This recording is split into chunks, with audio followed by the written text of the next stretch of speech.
தேவையானது ஒன்றே. மரியாள் தன்னை விட்டு எடுபடாத நல்ல பங்கை தெரிந்து கொண்டாள் என்றார். But only one thing is necessary. Mary has chosen the good portion, which will not be taken away from her. In a world that cries for our attention every day, in a world that seeks to distract us with its many voices and many demands, Jesus declares only one thing is necessary. Not many things, not 10 priorities, not endless activity, but one thing, only one thing. நம்முடைய கவனத்தை ஈர்க்கும்படியாக உலகம் ஒவ்வொரு நாளும் நம்மை நோக்கி தன்னுடைய சத்தத்தை உயர்த்தி கொண்டே இருக்கின்றது. என்னை பார், என்னை கவனி என்று ஒவ்வொரு பொருளும், உலகத்தினுடைய ஒவ்வொரு காரியங்களும், உலகத்தினுடைய ஒவ்வொரு சம்பவங்களும் நம்முடைய கவனத்தை உலகத்தின் பக்கமாக திருப்ப முயற்சி எடுக்கும் பொழுது, கர்த்தராகிய ஆண்டவர் இயேசு கிறிஸ்து இப்படி சொல்லுகின்றார், தேவையானது ஒன்றே. பல காரியங்கள் அல்ல, 10 செய்ய வேண்டிய காரியங்கள் அல்ல, எப்பொழுதுமே வேலை செய்து கொண்டிருக்கும் அனுபவம் அல்ல. கர்த்தர் சொல்லுகின்றார், தேவையானது ஒன்றே. ஒன்றே ஒன்றுதான் தேவையானது என்று கர்த்தர் சொல்லுகின்றார். Today, if you will allow God to speak to you, He will richly bless you with His word. இன்று கர்த்தர் உங்களோடு கூட இடைப்படும்படியாக, உங்களோடு கூட பேசும்படியாக நீங்கள் அனுமதி கொடுத்தால், கர்த்தர் உங்களை தம்முடைய வசனத்தினாலே அளவில்லாமல் ஆசீர்வதிப்பார். Luke chapter 10 verse 38 to 42 shows us 2 lives and 2 choices. Martha and Mary were sisters, but they had different perspectives on life and service. லூக்கா 10வது அதிகாரம் 38 முதல் 42 வரை உள்ள வசனங்களை இப்பொழுது வாசிக்க கேட்டோம். இந்த பகுதியில் ஆண்டவர் நமக்கு காண்பிக்கின்ற ஒரு காரியம் உண்டு. 2 வாழ்க்கைகளும் 2 தீர்மானங்களையும் ஆண்டவர் காண்பிக்கின்றார். மார்த்தாளும் மரியாளும் சகோதரிகள், ஒரு தாயின் வயிற்றிலே பிறந்தவர்கள், கிட்டத்தட்ட ஒரே டிஎன்ஏயை உடையவர்கள். ஆனாலும் அவர்கள் 2 பேருமே உலகத்தின் மேலே 2 விதமான பார்வைகளை, புரிதலை கொண்டிருந்தார்கள் என்று கர்த்தர் நமக்கு காண்பிக்கின்றார். Mary and Martha, they had the choice between presence and performance. மார்த்தாளுக்கும் சரி, மரியாளுக்கும் சரி, ஒரு தாயின் வயிற்றிலே அவர்கள் பிறந்திருந்தாலும், ஒரே சூழலிலே வளர்க்கப்பட்டிருந்தாலும், உலகத்தை குறித்த அவர்களுடைய புரிதலும், உலகத்தின் காரியங்களை குறித்து அவர்கள் போட்டிருக்கும் எடையும் வெவ்வேறு விதத்தில் இருந்தது என்று கர்த்தர் நமக்கு காண்பிக்கின்றார். நாம் வாசிக்க கேட்ட பகுதியில் 2 வாழ்க்கைகளை குறித்து பேசினோம். மார்த்தாளும் மரியாளும். மார்த்தாளுக்கும் மரியாளுக்கும் இடையே இருக்கும் வித்தியாசத்தை இப்படி சொல்லலாம். பிரசன்னத்திற்கும் இடைவிடாமல் வேலை செய்ய வேண்டும் என்ற நிர்பந்தத்திற்கும் இடையே இருக்கும் வித்தியாசம். The difference between these 2 sisters was that one chose presence of the Lord while the other chose performance or her work. In the passage we just read, we see Martha is busy serving. She is distracted with much preparation. She is working for Jesus. Mary, however, is sitting at the Lord's feet, listening to His word. Martha was doing something that was good, being hospitable, is good. Serving others is good. But Mary, Martha's sister, chose something that was better than good. வாசிக்க கேட்ட வசன பகுதியிலே மார்த்தாள் ஆண்டவருடைய வார்த்தையின்படியே பற்பல வேலைகளை செய்வதில் கவனமாயிருந்தாள். பற்பல வேலைகளை செய்ததினாலே மிகவும் வருத்தமும் அடைந்திருந்தாள் என்று வேதம் நமக்கு சொல்லுகின்றது. மார்த்தாள் இயேசுவுக்காக வேலை செய்து கொண்டிருந்தாள், இயேசுவுக்கு சேவை செய்து கொண்டிருந்தாள். ஆனால் அவளுடைய சகோதரியான மரியாள் இதை எதையுமே செய்யாமல் ஆண்டவருடைய பாதத்திலே அமர்ந்து அவருடைய வசனத்தை, அவருடைய வார்த்தையை கேட்க வேண்டும் என்பதிலே கவனமாய் இருந்தாள். மார்த்தாள் செய்த காரியத்தை, மார்த்தாளுடைய வேலையை கர்த்தர் வேண்டாம் என்று சொல்லவில்லை, அது பிரயோஜனம் இல்லாதது என்று சான்றிதழ் கொடுக்கவில்லை, அது நல்லது என்று அவர் சொல்லவில்லை என்றாலும் நமக்கு தெரியும். வீட்டிற்கு வந்த மனிதர்களை உபசரிப்பது நல்லது. வீட்டிற்கு யார் வந்திருக்கிறார்? இயேசு வந்திருக்கிறார். மற்ற மனிதர்களை உபசரிப்பதே நல்லது என்றால், ஆண்டவரும் இரட்சகருமே தேவனாகிய கர்த்தரே பிதாவின் ஏக சுதனே வீட்டிற்கு வந்திருக்கிறார் என்றால் அவரை எவ்வளவாக கனம் பண்ண வேண்டும், அவரை எவ்வளவாக உபசரிக்க வேண்டும் என்பதிலே மார்த்தாள் ஒரு தீர்மானத்தோடு இருந்தாள். What she did was good. ஆனால் அதை பார்க்கிலும் சிறந்த காரியத்தை மரியாள் செய்தாள் என்றே கர்த்தர் இன்று நமக்கு காண்பிக்கின்றார். Jesus did not rebuke Martha's service. மார்த்தாள் செய்த சேவையை கர்த்தர் கண்டிக்கவில்லை, வேண்டாம் என்று சொல்லவில்லை. He only rebuked Martha's distraction. பற்பல வேலைகளை செய்து கொண்டிருக்கிறாய், அது தேவையில்லை என்று கர்த்தர் சொல்லவில்லை. ஆண்டவர் சொன்ன காரியம் என்ன? பற்பல வேலைகளை செய்வதில் மிகவும் வருத்தம் அடைந்திருக்கிறாய் என்றே ஆண்டவர் அவளை பார்த்து சொன்னார். Mary chose something that was good, something that was better than Martha's good என்று ஆண்டவர் நமக்கு காண்பிக்கின்றார்.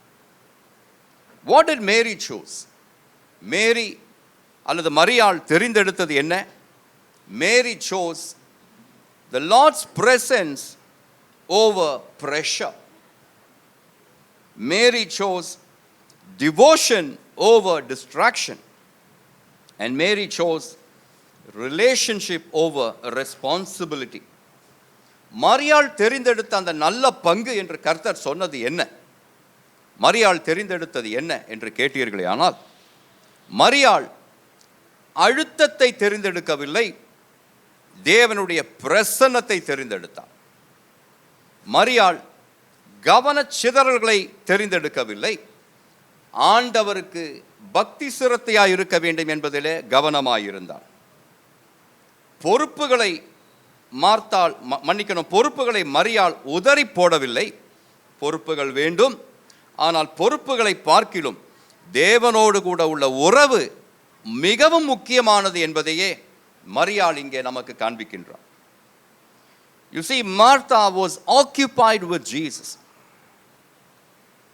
அதை இப்படி கூட சொல்லலாம், Martha was preoccupied with Jesus, whereas Mary was occupied with him.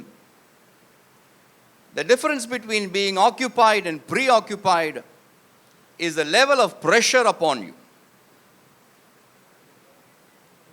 ஆண்டவரோடு கூட இருப்பதிலே அதிக சந்தோஷம் உண்டு என்று மரியாள் அறிந்து, ஆண்டவருடைய பாதத்திலே அமர்ந்து அவருடைய வார்த்தையை கேட்பதிலே, அவருடைய பிரசன்னத்தில் இருப்பதிலே அதிக சந்தோஷம் உண்டு என்று அறிந்து மரியாள் நல்ல பங்கை தெரிந்தெடுத்தார். அது அவளை விட்டு எடுபடாத நல்ல பங்கு என்று கர்த்தர் நமக்கு காண்பிக்கின்றார். The difference between being preoccupied with something and being occupied with what is important, I told you, is a level of pressure upon you. ரெண்டு காரியங்களை நீங்கள் செய்ய முடியும். ஒன்று, உங்கள் மேலேயே நீங்கள் பொறுப்புகளை வாரி போட்டுக்கொண்டு பொறுப்புகளை நிறைவேற்றுவதில் மிகவும் கவனமாயும் மிகவும் வருத்தத்தோடையும் சிரத்தையோடையும் நீங்கள் இருந்து அந்த காரியத்தை செய்து முடிக்க முடியும். ரெண்டாவது, பொறுப்புகளை பார்ப்பதற்கு வேறே ஆட்கள் இருக்கிறார்கள் என்று தெரிந்தால் அந்த பொறுப்புகளை பார்க்கிறவர்களிடத்தில் உதவியாளராக போய் வேண்டியதையும் வேண்டாததையும் செய்யாமல் ஆண்டவருடைய பாதத்தில் இருந்து இதை நான் தெரிந்து கொண்டிருக்கிறேன், அவருடைய பிரசன்னம் எனக்கு வேண்டும் என்று தெரிந்து மரியாள் போனாள் என்று நமக்கு ஆண்டவர் காண்பிக்கின்றார். The difference between preoccupation and occupation is very subtle, but it is very eternal. இந்த ரெண்டு காரியங்களுக்கும் இடையே இருக்கும் வித்தியாசம் மிகவும் நேர்த்தியானது, ஆனால் அது நித்தியத்திற்கு நேராக நம்மை வழிநடத்தும் காரியமாக இருக்கிறது என்று கர்த்தர் நமக்கு காண்பிக்கின்றார். The one thing necessary is not activity for Christ, it is intimacy with Christ. இயேசுவுக்காக எதையாகிலும் செய்ய வேண்டும் என்று, ஊழியம் செய்கிறோம் என்று, சேவை செய்கிறோம் என்று சொல்லப்பட்ட காரியங்களையும் சொல்லப்படாத காரியங்களையும் செய்து கொண்டே இருப்பீர்களே, ஆனால் ஒரு நாள் மார்த்தாளை போல நீங்களும் பிதற்ற வேண்டிய தேவை இருக்கும். ஆனால் தேவையானது என்ன என்று ஆவியானவருடைய உதவியோடு நீங்கள் கண்டுபிடித்து அதை மட்டுமே செய்ய நீங்கள் முன் வரும் பொழுது உங்களுக்கு ஆண்டவர் தரும் சமாதானம் உலகம் தரும் சமாதானத்தை விட பெரிதாய் இருக்கும் என்று கர்த்தர் நமக்கு காண்பிக்கின்றார். When we sit at the Lord's feet, everything else finds its proper place. இன்று காலையில் கூட ஆலயத்திற்கு வருவதற்கு முன்பதாக எனக்கு கொடுக்கப்பட்ட ஒரு பொறுப்பை குறித்த நேரத்திலே முடிக்க வேண்டுமே என்ற ஒரு பிரச்சனை என்னுடைய சமாதானத்தை குலைக்க வந்த பொழுது நானாக எடுத்த ஒரு தீர்மானம் உண்டு. இந்த சூழலிலே நான் ஏற்கனவே போயிருக்கிறேன், இது போன்ற ஒரு சூழ்நிலை எனக்கு முன்பும் உருவாகி இருக்கிறது, இது இன்னும் வரும். அதனால் சென்ற காலங்களிலே இந்த சூழ்நிலையிலே கர்த்தர் எனக்கு உதவி எப்படி செய்தார் என்பதை நான் நினைத்து பார்த்து அவரிடத்திலேயே இந்த முறையும் நான் உதவி கேட்பேன் என்று தீர்மானித்து ஜெபித்ததினாலே எனக்கு வருத்தங்கள் ஏற்படாமல் அந்த காரியத்தை அழகாக ஆண்டவர் முடித்து தந்தார் என்ற சாட்சியாகவும் சொல்ல நான் கடமைப்பட்டிருக்கிறேன். உங்களுடைய வாழ்க்கையிலே வரும் சூழல்கள் மாற வேண்டும் என்று ஜெபிக்காமல், என்ன சூழல் ஏற்பட்டாலும் ஆண்டவரே என்னுடைய சமாதானத்தை காத்துக்கொள்ளும் கிருபையை எனக்கு தருவீராக என்று கேட்டால் கர்த்தர் நிச்சயம் அந்த ஜெபத்திற்கு பதில் சொல்லுவார். 2 சாமுவேலின் புஸ்தகம் 19வது அதிகாரத்திற்கு திருப்பி கொள்ளுங்கள். In 2 Samuel chapter 19 verse 31 to 39 we find a man called Barzillai the Gileadite. The Bible says he was very old. He was 80 years of age. He had provided for the King David during the king's stay in a place called Mahanaim. For the Bible tells us he was a very wealthy man. 2 சாமுவேலின் புஸ்தகம் 19வது அதிகாரம் 31 முதல் 39 வரையுள்ள வசனங்களிலே பர்சிலாய் என்னும் ஒரு மனிதனை குறித்து பார்க்கிறோம். கீலேயாத்தியனாகிய பர்சிலா அவன் ரோகீமிலிருந்து வந்து யோர்தான் மட்டும் ராஜாவை வழிவிட்டு அனுப்ப தீர்மானித்து வந்தான். அதான் பர்சிலா. இவனை குறித்து வேதம் சொல்லுகிறது, இவன் மிகுந்த வயதுள்ளவனாயிருந்தான். அவனுக்கு 80 வயதாய் இருந்தது என்று கர்த்தர் காண்பிக்கின்றார். மக்னாயிமிலே தாவீது கொஞ்ச காலம் இருந்த பொழுது, மக்னாயிமிலே தாவீது ராஜாவுக்கு என்னவெல்லாம் தேவைப்பட்டதோ அவைகளையெல்லாம் கொடுத்து வந்தவன் இந்த பர்சிலா என்னும் மனிதன். When David returned to Jerusalem, he invited Barzillai to go with him to the royal court. இந்த அதிகாரத்தினுடைய பின்னணி உங்களுக்கு தெரிந்திருக்கும் என்பதினாலே அதில் இருக்கும் விசேஷங்களுக்கு நான் போகவில்லை. அப்சலோமுக்கு பயந்து எருசலேம் நகரத்தை விட்டு ஓடி போன தாவீது அப்சலோம் இறந்து போனான் என்று கேள்விப்பட்ட பொழுது எருசலேமுக்கு திரும்பி வருகிறார். அப்பொழுதுதான் இந்த சம்பவம் நடக்கின்றது. பர்சிலாய் தாவீது ராஜாவை வழிவிட்டு அனுப்ப, to give him a farewell, he came up to Jordan. யோர்தானின் துறை மட்டும் பர்சிலா என்னும் 80 வயதுள்ள மனிதன் வந்தான் என்று பார்க்கிறோம். மக்னாயிமிலே தனக்கு உதவி செய்த பர்சிலாவை, என்னோடு கூட எருசலேமுக்கு வருவீரோ என்று தாவீது கேட்கிறதை பார்க்கிறோம். Come with me, cross over with me and stay with me in Jerusalem and I will provide for you. 33வது வசனத்தை போடுங்க. 2 Samuel 19:33. And the king said unto Barzillai, Come thou over with me and I will feed thee with me in Jerusalem. ராஜா பர்சிலாவை நோக்கி, நீ என்னோடு கூட கடந்து வா, எருசலேமிலே உன்னை என்னிடத்தில் வைத்து பராமரிப்பேன் என்றான். இந்த வசனத்தை வாசிக்கும் பொழுது நமக்கு கொஞ்சம் வித்தியாசமாக ஒரு காரியம் தோன்றும். I will feet the with me in Jerusalem என்று தாவீது சொல்லும் பொழுது, பர்சிலாய் ஒன்றும் உணவில்லாதவன் அல்ல, ஏழை அல்ல. வேதம் சொல்லுகிறது he was a very wealthy man. அவன் மிகவும் செல்வந்தனாய் இருந்தான்.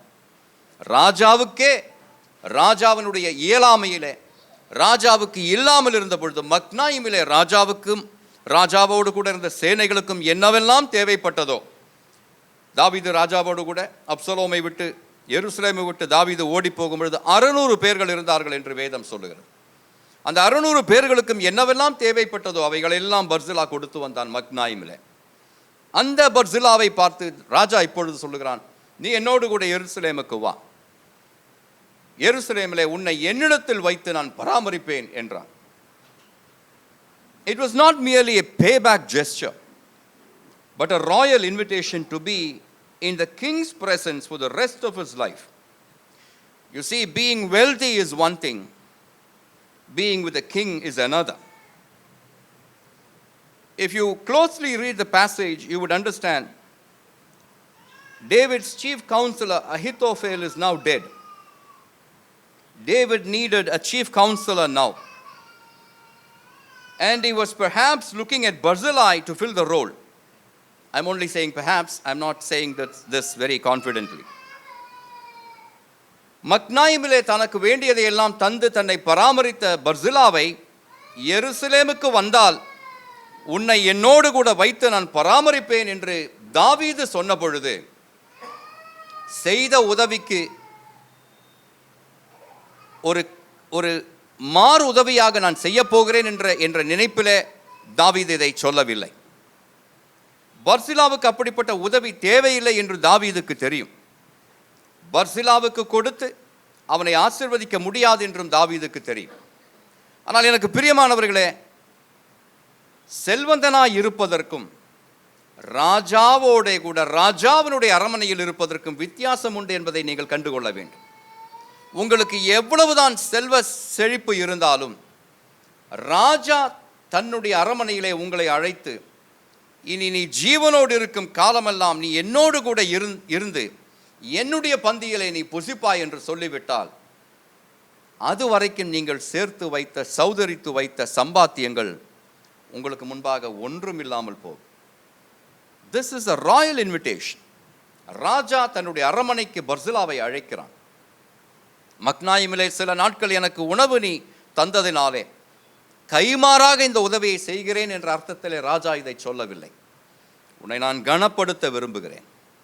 நீ எனக்கு செய்த உதவிக்கு மாறாக அல்ல, நீ நல்லவனாக இருப்பதினாலே, நீ ராஜாவுக்கு உண்மை உள்ளவனாக இருந்ததினாலே, ராஜாவினுடைய க்ஷேம விவரங்களை நீ எப்பொழுதும் விசாரிக்கிறவனாக, அதற்கு ஏற்றபடி கொடுக்கிறவனாக நீ இருந்ததினாலே, இனி நீ ஜீவனுள்ள காலமெல்லாம் என்னோடே கூட இருக்கும்படி உன்னை அழைக்கிறேன் என்றே தாவீது அவனை பார்த்து சொன்னான்.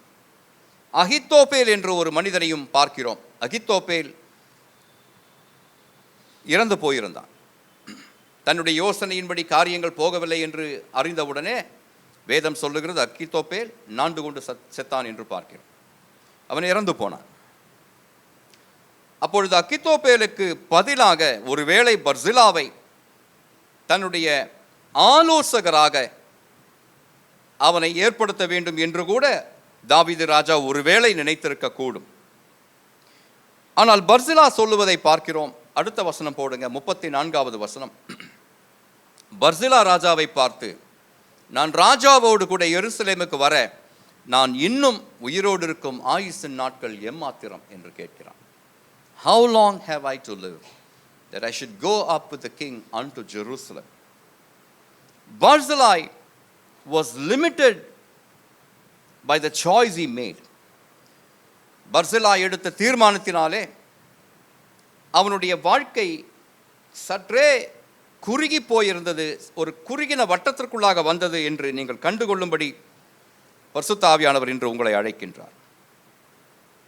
Barzillai declined the royal invitation. ராஜாவினுடைய அந்த அழைப்பை பர்சில்லா ஏற்றுக்கொள்ளவில்லை, அதை வேண்டாம் என்று நிராகரிக்கிறான். He chose comfort, familiarity and the security of home over his life in the royal court.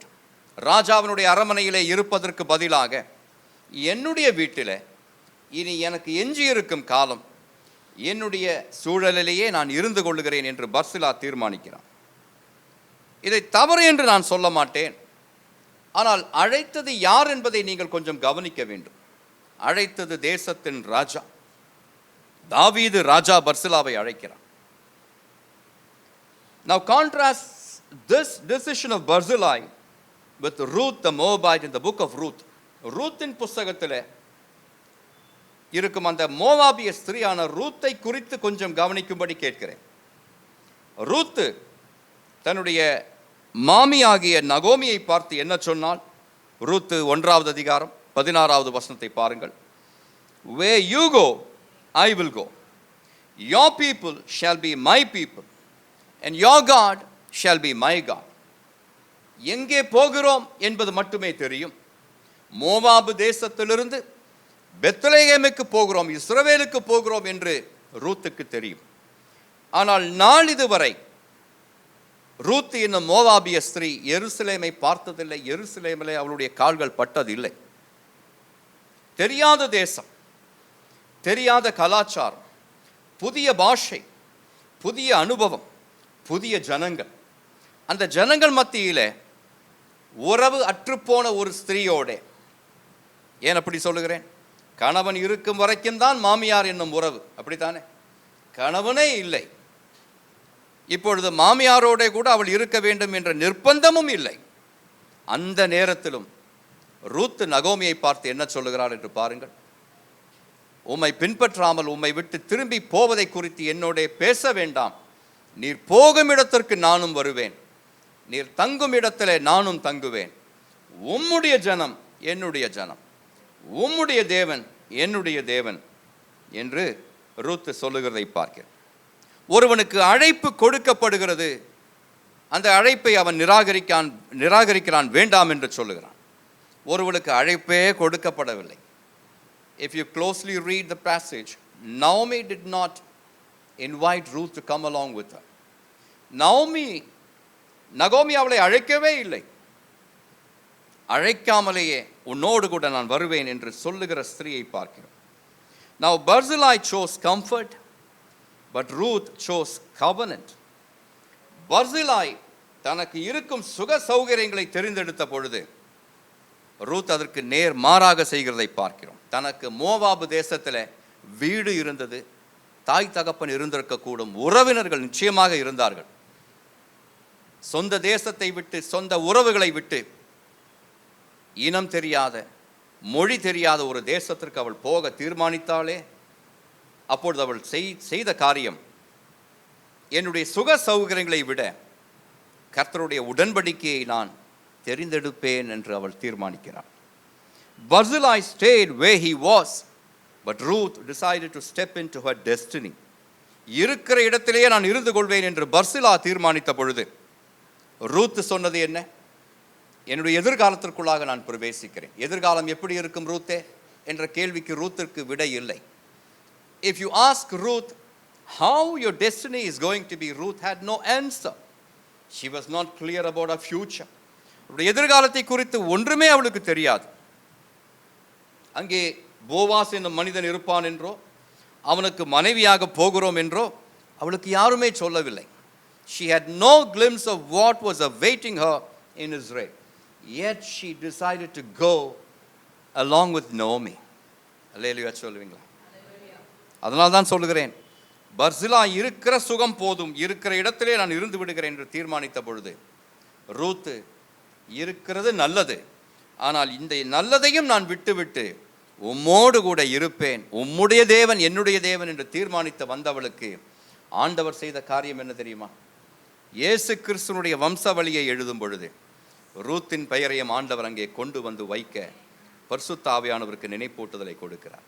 அல்லேலூயா சொல்லுவீங்களா? அல்லேலூயா. பர்சிலாவை குறித்து 2 சாமுவேலில் அந்த ஒரு அதிகாரத்திலே மட்டும்தான் வாசிக்கிறோம். அதற்கு பிறகு பர்சிலாவை குறித்து எந்த தடயமும், எந்த பேச்சும், எந்த வர்த்தமானமும் இல்லை. ஆனால் ரூத்தை குறித்து இன்று வரைக்கும் பிரசங்கங்கள் நடத்தப்பட்டு கொண்டிருக்கின்றன, கூட்டங்களிலே பேசப்பட்டு கொண்டிருக்கின்றது. நாம் இருதயத்திலும் ரூத்தினுடைய நினைவுகள் இருக்கின்றது. And because Ruth chose relationship over security, she became part of the lineage of Jesus Christ.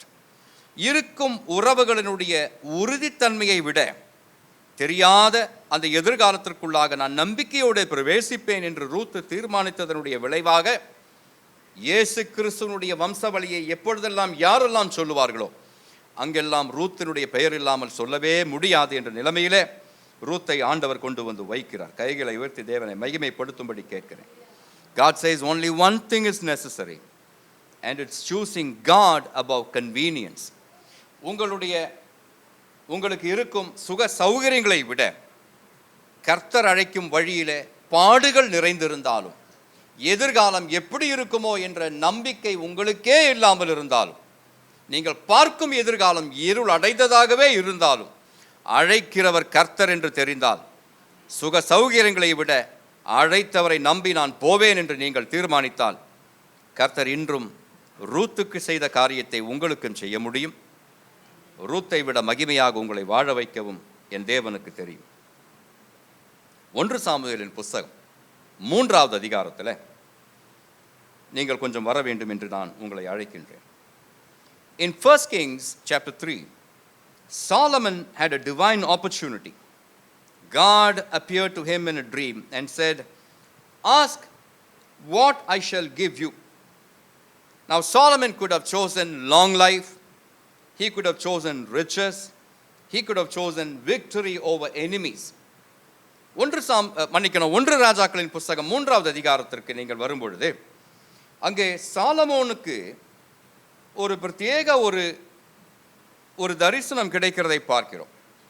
சொப்பனத்தில் கர்த்தர் அவனுக்கு தோன்றி, தேவன் அவனுக்கு தோன்றி, உனக்கு என்ன வேண்டும் அதை என்னிடத்தில் கேள் என்று ஆண்டவர் அவனை பார்த்து சொல்லுகிறதை பார்க்கிறோம். இப்படி சாலமோனிடத்தில் சொன்னதை போல உங்களிடத்திலும் என்னிடத்திலும் கேட்டிருந்தால் நாம் என்னெல்லாம் கேட்டிருப்போம் என்று நமக்கே சொல்வதற்கு கொஞ்சம் தயக்கம் இருக்கும். என்னெல்லாம் கேட்டிருப்போம் இல்லை? சாலமோன் ஆனால் நீடித்த ஆயுளை கேட்கவில்லை, செல்வத்தை கேட்கவில்லை, செழிப்பை கேட்கவில்லை, சத்துருக்களின் மேலே ஜெயம் கிடைக்க வேண்டும் என்று கேட்கவில்லை. அவன் கேட்ட காரியம், எனக்கு ஞானமுள்ள ஒரு இருதயத்தை தருவீராக. Give me a heart that has wisdom, Lord. அதுதான் அவன் கேட்டது. Solomon chose wisdom, and because he chose what was necessary, God also gave him what was secondary. Hallelujah. தேவையானது என்ன என்று கண்டுபிடித்து சாலமோன் அதை கேட்டதினாலே அவனுக்கு அதோடு கூட வேண்டிய மற்றதையும் ஆண்டவர் கொடுக்க தீர்மானித்தார் என்று 1 ராஜாக்கள் 3 நாம் பார்க்கிறோம்.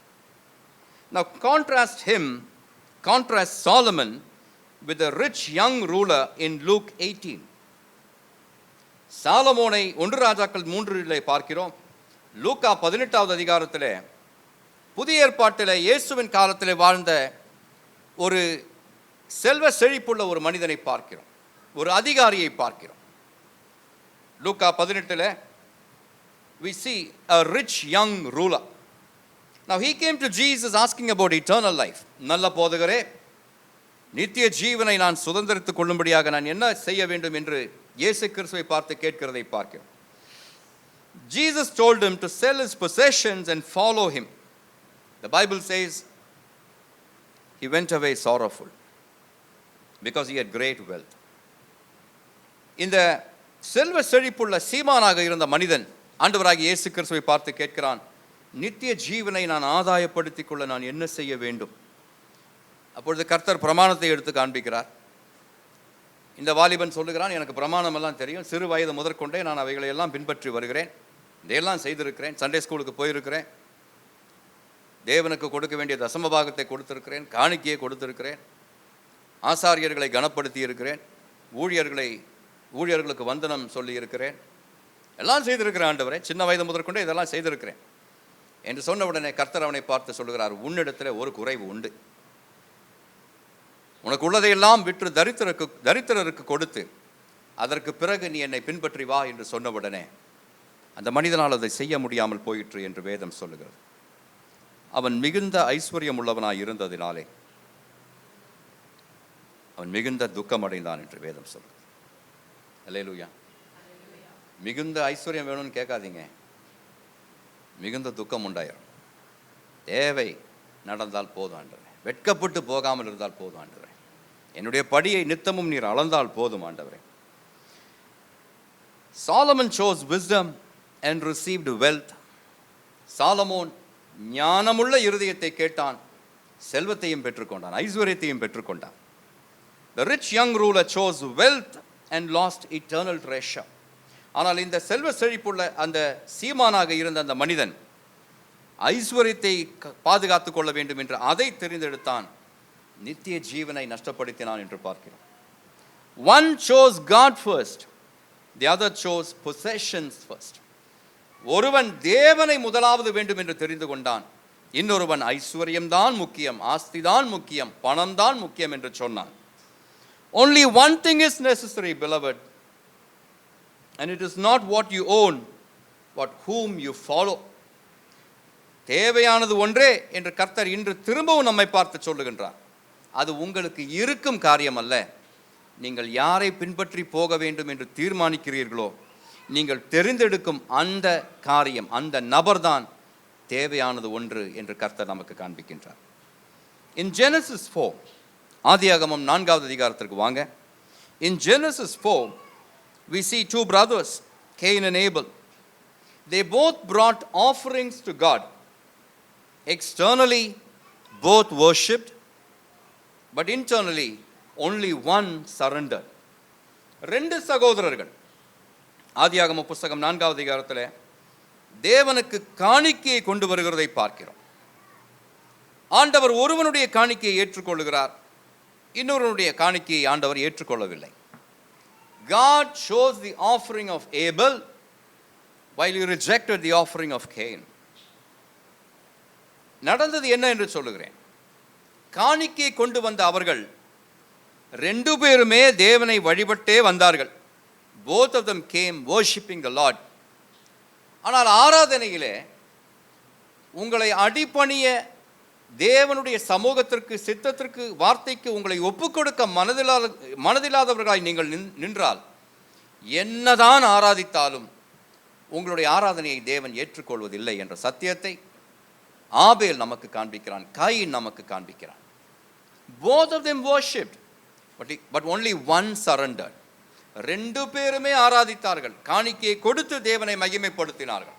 ஆனால் ஒரே ஒருவன் தான், எனக்கு பிரியமானவர்களே, ஒரே ஒருவன் தான் தன்னை ஒப்பு கொடுத்து ஆராதித்தான் என்று பார்க்கிறோம். அல்லேலூயா சொல்வீங்களா? Abel brought his best, the firstborn and the fat portions. மந்தையின் தலையீற்றுகளையும் அதிலே கொழுமையானவைகளையும் ஆபேல் தெரிந்தெடுத்து தேவனுடைய சமூகத்தில் கொண்டு வந்து காணிக்கையாக படைத்தான் என்று வேதம் நமக்கு காண்பிக்கிறது. There was a choice in Abel's offering. ஆனால் காயினுடைய காணிக்கை குறித்து வேதம் அப்படி சொல்லவில்லை. காயின் என்ன கொண்டு வந்தான்? காயின் கிடைத்ததை கொண்டு வந்தான். ஆனால் ஆபேல் கையில் கிடைத்ததை கொண்டு வரவில்லை. தேவனுக்கு எதை கொடுக்க வேண்டும் என்று தீர்மானித்து மந்தையின் தலையீற்றுகளையும் அதில் கொழுமையானவைகளையும் தெரிந்தெடுத்து தேவனுக்கு கொண்டு வந்தான் என்று பார்க்கிறோம். Abel brought his best, the firstborn and the fat portions, while Cain brought an offering, but he did not bring his heart along with the offering. Coin காணிக்கையை கொண்டு வந்தான், ஆனால் இருதயத்தை ஒப்பு கொடுக்க அவனுக்கு மனதில்லாமல் காணிக்கையை மட்டுமே கொடுக்க வந்தான். God accepted Abel's sacrifice, but he rejected Cain's. The difference was not the offering. காணிக்கையிலே வித்தியாசம் இல்லை. நீ இதை கொடுத்தாய் அதை கொடுத்தாய் என்று கர்த்தர் உங்களை எப்பொழுதுமே பிரித்து பார்க்க மாட்டார். இங்கே இருக்கும் எல்லாருமே காணிக்கையை போட்டீர்களா என்று தெரியவில்லை. காணிக்கை போட போகிறோம்ல, காணிக்கையை இப்போ போட போகிறோம், செலுத்த போகிறோம். ஆண்டவருக்கு காணிக்கை செலுத்த போகிறோம். ஒருவர் ஒரு குறிப்பிட்ட தொகையை கொடுக்க முடியும், இன்னொருவர் கொஞ்சம் அதிகமாகவோ குறைவாகவோ கொடுக்க முடியும். நீங்கள் குறைவாக கொடுத்ததினாலே ஆண்டவர் உங்களை நிராகரிக்க போகிறதில்லை, கூடுதலாக கொடுத்ததினாலே உங்களுக்கு அதிக கனத்தையும் கொடுக்க போகிறதில்லை. ஆனால் நீங்கள் கொடுக்கும் நிலைமையை ஆண்டவர் பார்க்கிறார். கொடுக்கும்பொழுது உங்களுடைய மனநிலைமை எப்படி இருக்கிறது என்று கர்த்தர் பார்க்கிறார். The condition of the heart was important, not the offering. காணிக்கை அல்ல, காணிக்கையை கொடுக்கும் இருதயம் எப்படி உள்ளதாக இருக்கிறது என்று கர்த்தர் பார்க்கிறார். The condition for the one thing necessary is a surrendered heart. தேவையானது ஒன்றே என்று கர்த்தர் சொல்லும் பொழுது ஆண்டவர் எதை குறிக்கிறார் தெரியுமா? ஒப்பு கொடுக்கப்பட்ட இருதயம் இருக்கிறதா என்று பார்க்கிறார். மார்த்தாள் அவ்வளவு வேலைகளையும் செய்தாள், ஆனால் விசனப்பட்டு கொண்டு வருத்தப்பட்டு கொண்டே இருந்தார். இன்னைக்கு நிறைய பெண்கள் அப்படித்தான் வேலையை செய்து கொண்டு இருக்கிறீர்கள். சந்தோஷத்தோட நீங்கள் அந்த வேலைகளை செய்ய கற்றுக்கொண்டால், ஸ்தோத்திரத்தோட அந்த வேலைகளை செய்ய கற்றுக்கொண்டால், உங்களுக்கு இருக்கும் பிபி, உங்களுக்கு இருக்கும் எக்ஸ்ட்ரா கொலஸ்ட்ரால், கார்டிசால் ரைஸ் எல்லாத்தையும் ஆண்டவர் மாற்றி போடுவார். God expects a surrendered heart today. You can be in constant activity with zero intimacy. சேவை செய்து கொண்டே இருக்க முடியும், ஆனால் கர்த்தரோடு தொடர்பு எல்லைக்கு வெளியிலே இருக்கிறீர்களா என்று கொஞ்சம் கவனித்து பார்க்க வேண்டும். ஆண்டவரோடு தொடர்பு இல்லாமல், ஆண்டவரோடு ஐக்கியமாய் இருக்காமல் நீங்கள் என்ன ஊழியம் செய்தாலும் என்ன சேவை செய்தாலும் கர்த்தர் அதிலே மகிமைப்பட மாட்டார். You can bring religion without a relationship. மற்றவர்களுக்கு சுவிசேஷத்தை சொல்லலாம், கடமை என்று சொல்லலாம், வேண்டுமென்று சொல்லலாம், ஆனால் உறவோடு சொல்லும் சுவிசேஷம் மிகுந்த வல்லமை உடையது என்று கர்த்தர் நமக்கு அனுபவத்தின் மூலமாக காண்பித்திருக்கிறார். You can bring offerings without obedience, but God looks at the heart. காணிக்கையை கொடுக்கலாம். லட்சக்கணக்காக இந்த சபைக்கு நீங்கள் காணிக்கையை போட்டுவிட்டு அதிக காணிக்கையை கொடுத்தது நான் தான் என்று நீங்களே தலை நிமிர்ந்து நெஞ்சை விரித்து கொண்டு மார்தட்டி கொண்டு நடக்கலாம். ஆனால் கர்த்தர் உங்களுடைய காணிக்கையை ஏற்றுக்கொள்ள வேண்டும் என்று இல்லை. ஒப்பு கொடுக்கப்பட்ட இருதயம் இருக்கிறதா, அதைத்தான் கர்த்தர் கவனிக்கிறார். In the garden of Gethsemane, Jesus faced a choice. Gethsemane தோட்டத்திலே ஆண்டவராகிய இயேசு கிறிஸ்துவுக்கு முன்பதாகவும் எடுக்க வேண்டிய தீர்மானங்களில் ஒன்று இருந்தது. ஆண்டவர் தம்முடைய பிதாவாகிய தேவனை பார்த்து இப்படி சொல்லுகிறார், இந்த பாத்திரம் கூடுமானால் என்னை விட்டு நீங்க கூடுமானால் அதை நீங்கும்படி செய்யும். அந்த பாத்திரம் என்ன? ஏசாயா 51வது அதிகாரம் 17வது வசனத்தை வாசித்து பார்த்தால், if you read Isaiah chapter 51 and verse 17, the cup is mentioned, is referred to as a cup of trembling, the cup of God's fury. ஆண்டவருடைய உக்கிரத்தின் கோபம் ஊற்றப்பட்ட கோப்பை அது. ஆண்டவர் மனிதர்களை தத்தளிக்க செய்யும் பாத்திரம் அந்த பாத்திரத்தை தான் கர்த்தராகிய இயேசு கிறிஸ்து கெத்செமனே தோட்டத்திலே தன்னுடைய கைகளிலே ஏந்தினவராய், இந்த பாத்திரம் ஆண்டவரே கூடுமானால் என்னை விட்டு நீங்கும்படி செய்யும் என்று சொன்னார். அந்த ஜெபத்தை முடிப்பதற்கு முன்பதாகவே ஆண்டவர் அடுத்த வரியையும் சொன்னார், ஆகிலும் என் சித்தத்தின்படி அல்ல உம்முடைய சித்தத்தின்படியே ஆக கடவுள். Hallelujah. Now I want to read that verse in English. Awake, awake, stand up, O Jerusalem, you who have drunk at the hand of the Lord the cup of his fury. You have drunk the dregs of the cup of trembling and drained it out.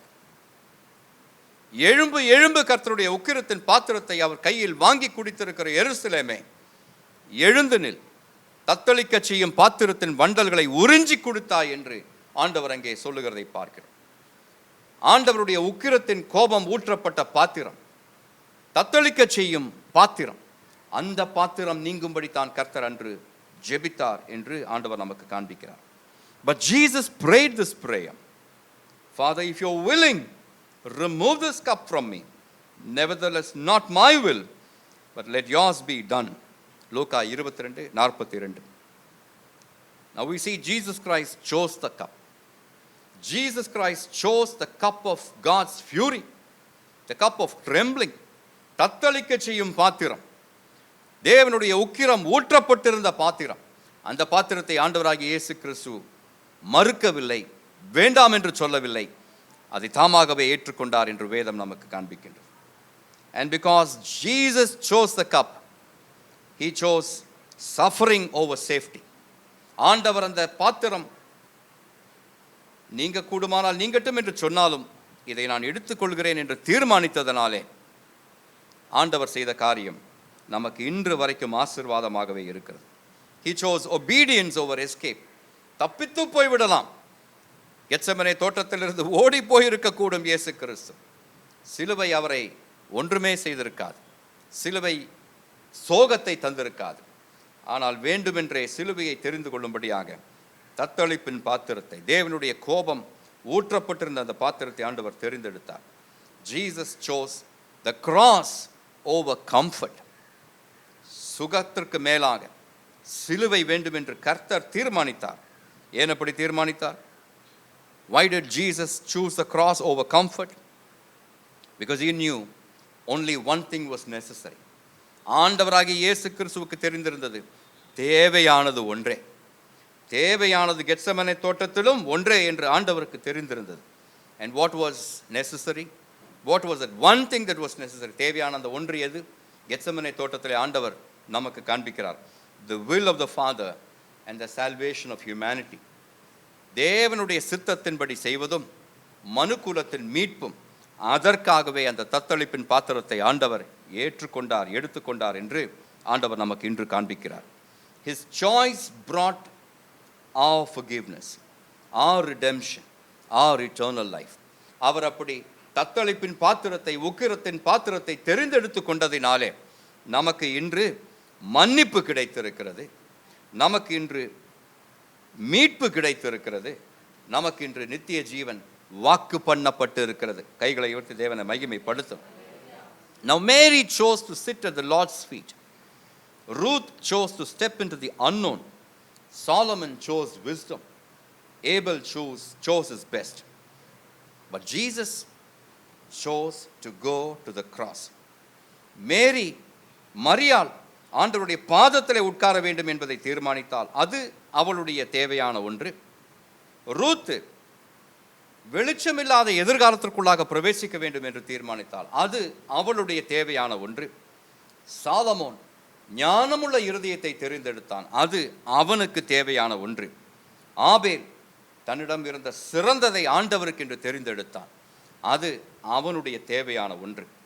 ஆனால் இயேசு கிறிஸ்துவுடைய தேவையான ஒன்று எது என்பதை ஆண்டவர் நமக்கு காண்பித்திருக்கிறார். He chose the cross. Hallelujah. He chose humiliation.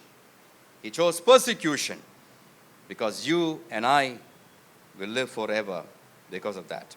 அவர் அதை தெரிந்தெடுத்து கொண்டதினாலே அவரோட கூட நித்தியத்திலே என்றும் என்றும் இருப்போம் என்று கர்த்தர் நமக்கு காண்பிக்கின்றார்.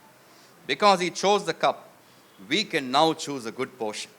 அவர் தத்தளிப்பின் பாத்திரத்தை தெரிந்தெடுத்ததினாலே இன்று தேவையான ஒன்று என்று நமக்கு முன்பாக வைக்கப்பட்டிருந்தால் அதை தெரிந்தெடுக்கும் ஸ்லாக்கியத்தை ஆண்டவர் இன்று நமக்கு தந்திருக்கிறார். If you look at all these things, you would see a pattern of the necessary thing. தேவையான ஒன்று என்று ஒன்று இருக்கும் என்பதை நீங்கள் கண்டுகொண்டு இருக்கிறீர்கள். அதில் நீங்கள் சில காரியங்கள் அடிக்கடி வரும் என்பதை நீங்கள் கண்டுபிடிக்கக்கூடும். Throughout the scripture, we see two paths. வேதாகமம் முழுவதும் நீங்கள் வாசித்து பார்த்தால் ரெண்டு பாதைகளை நீங்கள் பார்க்க முடியும். One is a narrow road, one is a wide street. அகலமும் விசாலமுமான பாதை, குறுகலான பாதை. Presence over distraction. ஆண்டவருடைய பிரசன்னம், கவனச்சிதறல்கள் உள்ள ஒரு வாழ்க்கை. Covenant over comfort. உடன்படிக்கை ஒரு பக்கம், சுகம் ஒரு பக்கம். Wisdom over wealth. ஞானம் ஒரு பக்கம், செழிப்பு ஒரு பக்கம். Surrender over self. சரணடையும் நிலைமை ஒரு பக்கம், சுயம் ஒரு பக்கம். Obedience over comfort. கீழ்ப்படிதல் ஒரு பக்கம், என்னுடைய சுகம், என்னுடைய ஆரோக்கியம், எனக்கு தெரிந்த காரியங்களிலே நான் இருக்க வேண்டும் என்று தீர்மானிக்கிற இன்னொரு சூழல். Now every generation faces the same test again and again and again. ஒவ்வொரு தலைமுறை, இங்கு இருக்கும் ஒவ்வொரு வாழ்க்கையும் திரும்ப திரும்ப இந்த இந்த பயிற்சிக்குள்ளாக, இந்த இந்த காரியத்திற்குள்ளாகவே நடந்து கொண்டிருக்கின்றது என்பதை நீங்கள் நினைத்து பார்க்க வேண்டும். And every time you get into a situation like that, நீங்கள் ஒவ்வொரு முறையும் அப்படிப்பட்ட ஒரு சூழலிலே பிரவேசிக்கும் பொழுது கர்த்தர் உங்களை பார்த்து சொல்லும் ஒரு காரியம் உண்டு. Only one thing is necessary. தேவையானது ஒன்றே, அதை ஞானமாய் கண்டுபிடித்து அதை தெரிந்து கொள்ள பிள்ளையே உனக்கு தயவு கிடைப்பதாக என்று கர்த்தர் இங்கு இருக்கும் ஒவ்வொருவரையும் பார்த்து சொல்லுவார். Only one thing is necessary. Not ministry success. ஊழியத்தில் பெரிய முன்னேற்றம் ஏற்பட வேண்டும், மிகவும் பிரபலமாக வேண்டும் என்றெல்லாம் ஆசைப்படுவதை விட்டுவிட்டு என்னுடைய பைத்தியக்காரத்தனமான பிரசங்கத்தினாலும் ஆத்துமாக்கள் ஆதாயப்படுத்தப்பட வேண்டும் என்று நீங்கள் தீர்மானித்தால், அதற்காக ஜெபித்தால், கர்த்தர் உங்களுடைய கைகளை கொண்டு தேவனுடைய ராஜ்யத்தை கட்டுவார். Not social recognition. சமூகத்தில் நான் பெயர் எடுத்தவனாக பிரபலமானவனாக இருக்க வேண்டும் என்று ஆசைப்படுவதை விட்டுவிட்டு என் மூலமாக ஆண்டவருடைய நாமம் அறிவிக்கப்பட வேண்டும் என்று நீங்கள் தீர்மானித்தால் கர்த்தர் உங்களை ஆசீர்வதிப்பார். Not material abundance. பெரிய செல்வம், பெரிய செழிப்பு எனக்கு ஏற்பட வேண்டும் என்பதல்ல. எனக்கு கிடைத்திருக்கும் அந்த கொஞ்சத்தில் நான் தேவனை உண்மையாய் சேவிப்பேன், தேவனுக்கு உண்மையாய் கொடுப்பேன், தேவனை முதலாவது நான் தேடுவேன், அவரை கனப்படுத்துவேன் என்று நீங்கள் தீர்மானித்தால் கர்த்தர் இப்பொழுது இருக்கும் நிலைமையை விட உங்களை உயர உயர கொண்டு போவார். ஆமென் சொல்லணும். The one thing necessary is a heart fully yielded to Jesus Christ. தேவையான ஒன்று என்று ஆண்டவர் சொல்லுகிறாரே, அது என்ன தெரியுமா? முழுவதுமாக கர்த்தருக்கு ஒப்பு கொடுக்கப்பட்ட இருதயம். What is distracting you like Martha? மார்த்தாளை போல இன்று ஆண்டவருடைய சமூகத்தில் நெருங்கி வராதபடி உங்களை தடுத்து நிறுத்தும் அந்த காரியம் எது? What comfort is holding you back like Barzilla? பர்சிலாவை போல தெரிந்தவைகளிலே நான் இருப்பேன், எனக்கு இருக்கும் கொஞ்ச நாட்களையே நான் நம்பி இருப்பேன் என்று உங்களை தடுத்து நிறுத்தும் காரியம் என்ன? What possession is competing with your devotion like the rich young ruler?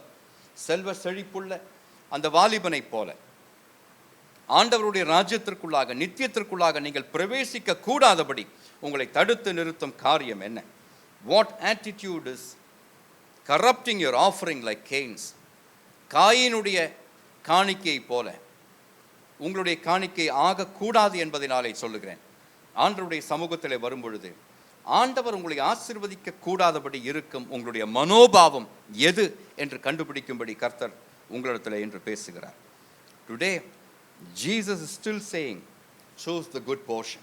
இன்றும் இங்கிருக்கும் ஒவ்வொருவரையும், என்னையும் சேர்த்து சொல்லுகிறேன், நம்மை பார்த்து ஆண்டவர் சொல்லும் காரியம் தேவையானது ஒன்றே, அதை நீ தெரிந்து கொள் என்று கர்த்தர் சொல்லுகிறார். அதற்குரிய வாக்குத்தத்தத்தை ஆண்டவர் தருகிறார். And here is a promise, if you choose the one thing that is necessary. தேவையானது ஒன்று எது என்று கண்டுபிடித்து அதை நீங்கள் தெரிந்தெடுத்தால் ஆண்டவர் உங்களுக்கு தரும் வாக்குத்தத்தம் இதுவே. It will not be taken away from you. அது உங்களை விட்டு எடுபடாது. நீங்கள் தெரிந்தெடுக்கும் அந்த நல்ல பங்கை ஆண்டவர் ஒரு நாளும் உங்களை விட்டு எடுக்க மாட்டார். Money can be taken, health can be taken, positions can be taken. உங்களுக்கு இருக்கும் பணம் எடுக்கப்படக்கூடும், ஆரோக்கியம் மாற்றப்படக்கூடும், உங்களுக்கு இருக்கும் பதவிகள், உங்களுக்கு இருக்கும் உயர்வுகள் நீக்கப்படக்கூடும். But intimacy with Christ, the presence of God, eternal life, that will not be taken away from you. தேவனோடு கூட உள்ள நெருக்கம், நித்திய ஜீவன், ஆண்டவர் உங்களுக்கு தந்திருக்கும் வாக்குத்தத்தம், அவைகளை கர்த்தர் ஒரு நாளும் உங்களை விட்டு எடுக்க மாட்டார். These things cannot be taken away. Beloved, only one thing is necessary. Choose like Mary, choose like Ruth, choose like Solomon, choose like Abel. And above all, trust the one who chose a cup for you. இதற்கெல்லாம் மேலாக நீங்கள் ஆபேலை போல காணிக்கை கொடுக்கலாம், மரியாளை போல ஆண்டவருடைய பாதத்தை பிடித்து கொள்ளலாம், ரூத்தை போல தெரியாதவைகளிலே பிரவேசிக்கலாம், சாலமோனை போல ஞானமுள்ள இருதயத்தை கேட்கலாம். ஆனால் இவைகளை எல்லாம் விட சிறந்த ஒரு காரியம் உண்டு. அது என்ன என்று சொல்லுகிறேன். உங்களுக்காக எனக்காக தத்தளிப்பின் பாத்திரத்தை ஏற்றுக்கொண்டவர், தேவனுடைய கோபத்தின் உக்கிரம் நிறைந்த பாத்திரத்தை ஏற்றுக்கொண்ட அவரை நீங்கள் பின்பற்ற தீர்மானித்தால் கர்த்தர் என்று உங்களுடைய நிலைமையை மாற்றுவார், உங்களை உயர்த்துவார். If Jesus chose the cross for us, how can we not choose him? உங்களுக்காக சிலுவையை தெரிந்து கொண்ட இயேசு கிறிஸ்துவை நீங்கள் தெரிந்தும் தெரியாமல் இருக்க ஏன் தீர்மானித்திருக்கிறீர்கள்? அவரை அறிந்திருக்கிறீர்கள், ஆனால் அவரிடம் முழுமையாக உங்களை ஒப்புக் கொடுக்க ஏன் உங்களுக்கு மனம் வரவில்லை என்று கர்த்தர் உங்களை பார்த்து கேட்கின்றார். Today, God is saying, lay aside every distraction, lay aside comfort, lay aside pride. உங்களுடைய லக்கிலிருந்து திருப்பும் எல்லா கவனச்சிதறல்களையும் நீக்கிவிடும்படி கர்த்தர் கேட்கின்றார். உங்களுக்கு தெரிந்தவைகளிலே இருந்து வெளியே வரும்படி கர்த்தர் உங்களை அழைக்கிறார். உங்களுடைய பெருமையை, உங்களுடைய கர்வத்தை நீக்கி போட்டுவிட்டு சிறு பிள்ளையை போல பரலோக ராஜ்யத்திலே பிரவேசிக்கும்படி கர்த்தர் உங்களை அழைக்கிறார். Sit at his feet. Only one thing is necessary, and the one thing is Jesus. தேவையானது ஒன்றே. அது என்ன என்று சொல்லுகிறேன்? தேவையானது இயேசு மட்டுமே. ஆமென் சொல்வீங்களா? கர்த்தர் உங்களை ஆசீர்வதிப்பார்.